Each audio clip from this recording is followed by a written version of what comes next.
بسم اللہ الرحمن الرحیم۔ ناظرین کرام، وادی سندھ سے مراد پاکستان کا وہ علاقہ ہے جسے دریائے سندھ اور اس کے معاون دریا سے رابط کرتے ہیں۔ چونکہ یہ تہذیب اسی علاقے میں پروان چڑھی ہے، اسی لیے یہ وادی سندھ کی تہذیب کہلانے لگی۔ اس وادی میں تقریباً 5000 سال قبل یعنی 2500 سے 3000 قبل مسیح میں ایک قوم آباد تھی۔ یہ تہذیب تقریباً 1000 سال تک برقرار رہی۔ ان لوگوں کی طرز معاشرت بہت بہتر تھی، لیکن وقت گزرنے کے ساتھ ساتھ یہ قوم ختم ہو کر رہ گئے۔ 1922 میں ماہرین آثار قدیمہ نے انگریز ماہر سر جان مارشل کی سربراہی میں لاڑکانہ میں موجود موہنجو دڑو اور ضلع ساہیوال میں ہڑپہ کے مقامات پر کنڈرات کی کھدائی کی۔ ماہرین نے اندازہ لگایا کہ اس علاقے میں صدیوں پہلے ایک مہذب قوم آباد تھی۔ کھدائی سے اس بات کے شواہد ملے ہیں کہ یہاں 2 اہم سیاسی، انتظامی اور تجارتی مراکز تھے، ایک ہڑپہ، دوسرا موہنجو دڑو۔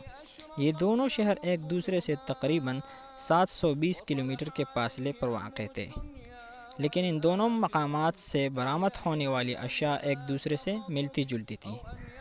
ان اشیاء میں قدامت انٹیکوٹی سے ماہرین نے اندازہ لگایا کہ یہ تقریباً 5000 سال پرانی ہے۔ ان دونوں مقامات کے کنڈرات ہمیں اس دور کے لوگوں کی داستانیں سناتے ہیں جو کسی زمانے میں ان شاندار شہروں میں آباد تھے۔ ان لوگوں نے پاک و ہند کی پہلی تہذیب اور ثقافت کو جنم دیا۔ پاکستان میں وادی سندھ کی تہذیب کے اہم مقامات اور اثرات موجود ہیں۔ ان مقامات میں موہنجو دڑو جو کہ سندھ، ہڑپہ جو کہ پنجاب، مہر گڑھ جو کہ بلوچستان اور رحمان ڈیری جو کہ خیبر پختونخوا میں موجود ہے قابل ذکر ہے۔ اس تہذیب کے جتنے بھی مراکز دریافت ہوئے ہیں، ان میں موہنجو دڑو اور ہڑپہ زیادہ اہمیت کے حامل ہیں۔ وادی سندھ کی تہذیب جنوبی ایشیا میں سب سے قدیم اور اہم تہذیب ہے۔ یہ تہذیب دات کے زمانے کی مصری اور عراقی تہذیبوں کے ہم اثر ہے۔ ماہرین آثار قدیمہ کے مطابق یہ تہذیب اپنے دور کے ایک بہترین، اہم اور وسیع علاقے پر پھیلی ہوئی تھی۔ یہ دات کے زمانے کا ایک وسیع منظر پیش کرتی ہے۔ کہا جاتا ہے کہ وسطی ایشیا سے آئے ہوئے آریہ قبائل نے 1500 قبل مسیح میں وادی سندھ پر حملہ کیا اور تب سے اس علاقے میں آریہ تہذیب پروان چڑھنے لگی۔ وادی سندھ کی تہذیب کے زمانے میں دنیا کے دیگر علاقوں میں بھی کئی تہذیبیں آباد تھے۔ ان تہذیبوں میں یہ قدر مشترک تھی کہ یہ دریاؤں کے کنارے آباد تھے، جیسا کہ دریائے نیل کے کنارے مصری تہذیب، دریائے دجلہ اور دریائے فرات کے درمیان میسوپوٹیمین تہذیب جو موجودہ عراق میں واقع ہے۔ ان لوگوں کے درمیان بری اور بحری روابط قائم تھے۔